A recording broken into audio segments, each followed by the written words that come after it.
Good morning. This is Russ and Kitty Walden with Father's Heart Ministry, and this is the daily prophetic word. I want to do a word definition for you today found in 2 Chronicles 20:20. It says, "Believe in the Lord your God, so shall you be established. Believe in the prophets, so shall you prosper." Now, that word prosper is very interesting, and it shows the purpose of the prophetic.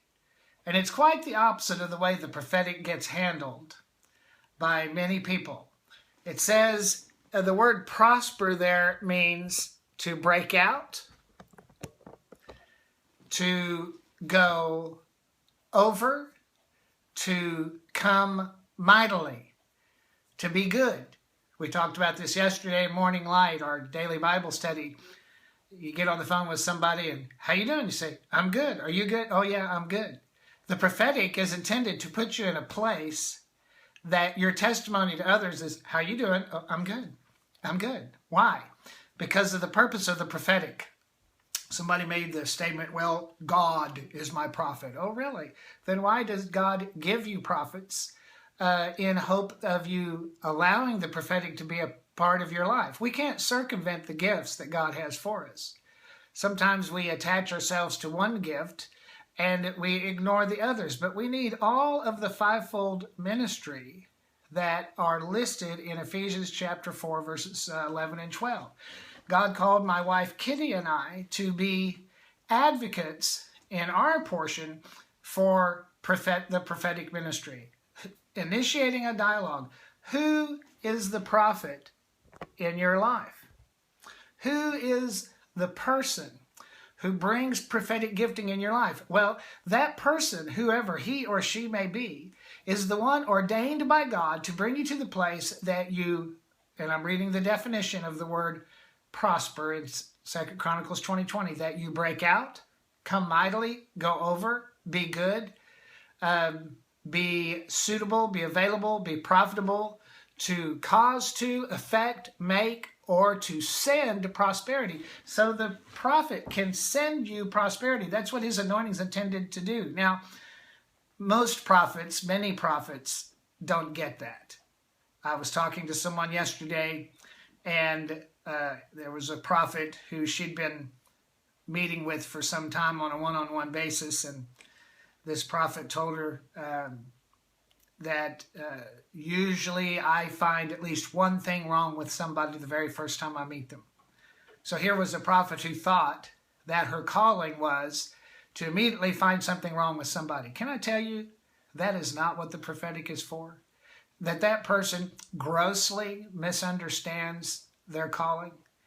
That person has no idea. They haven't read and they haven't paid attention to what Jesus did when his disciples in Luke wanted to call down fire on a city in Samaria. And Jesus turned around and rebuked them. He says, "You don't know what spirit you're of. The Son of Man did not come to destroy, but to save. And prophecy is for edification, exhortation, and comfort." And in the parameters of edification, exhortation, and comfort, I don't see anywhere to say, you've been anointed to find something wrong with somebody. Now, we really need to get that, because since the 1940s, there's been a stain on prophetic ministry, much of it well-earned, folks.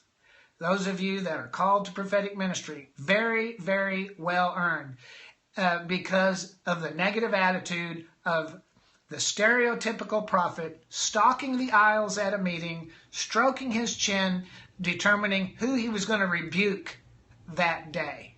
We really need to get past that understanding, that false and flawed understanding. That's either immaturity in the prophetic or outright deception. A prophet who thinks that their job is to tear people down and to find out what's wrong with people and to manipulate people's insecurity, they're not a prophet, they're a sorcerer. They're a wizard. See, apostles who get in the flesh are sorcerers. Prophets who get in the flesh are wizards.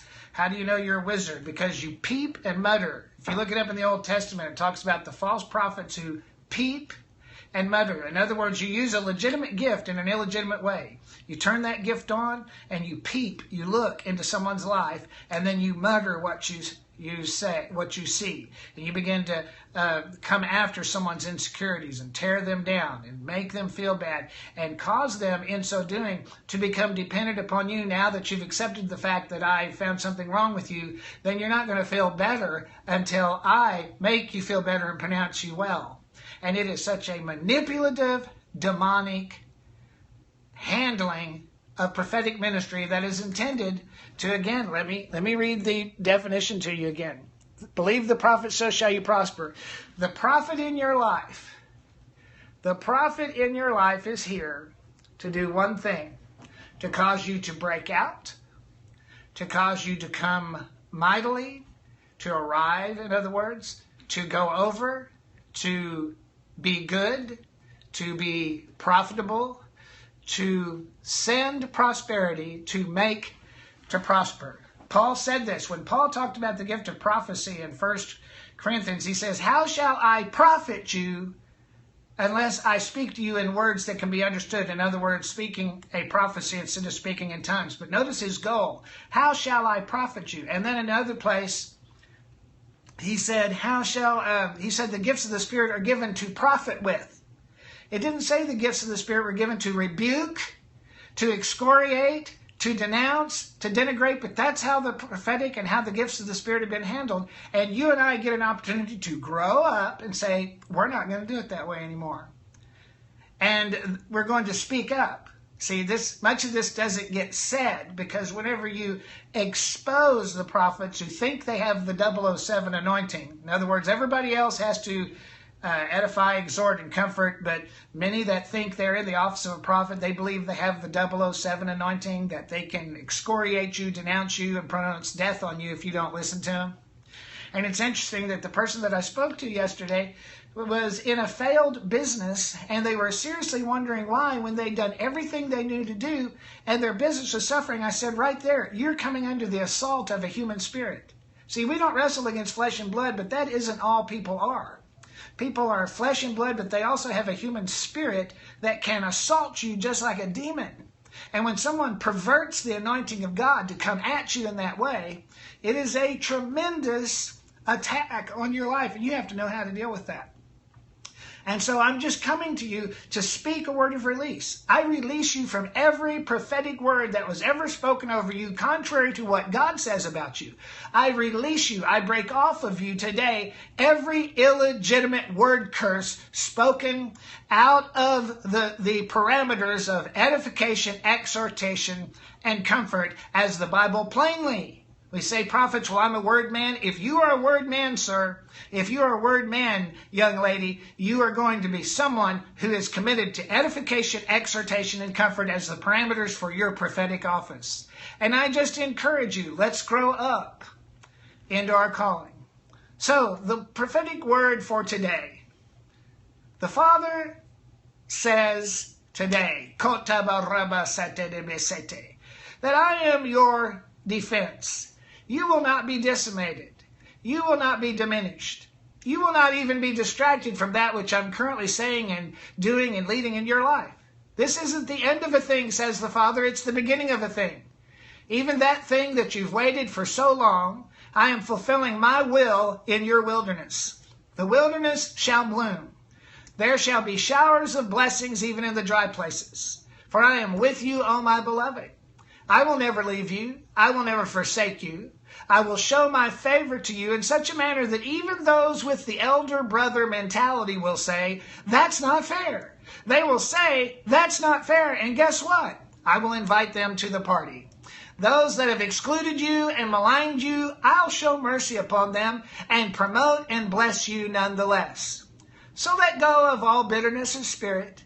Release all adverse opinion. Release it now, my beloved, for your thoughts and the meditations of your heart are predictive in your life.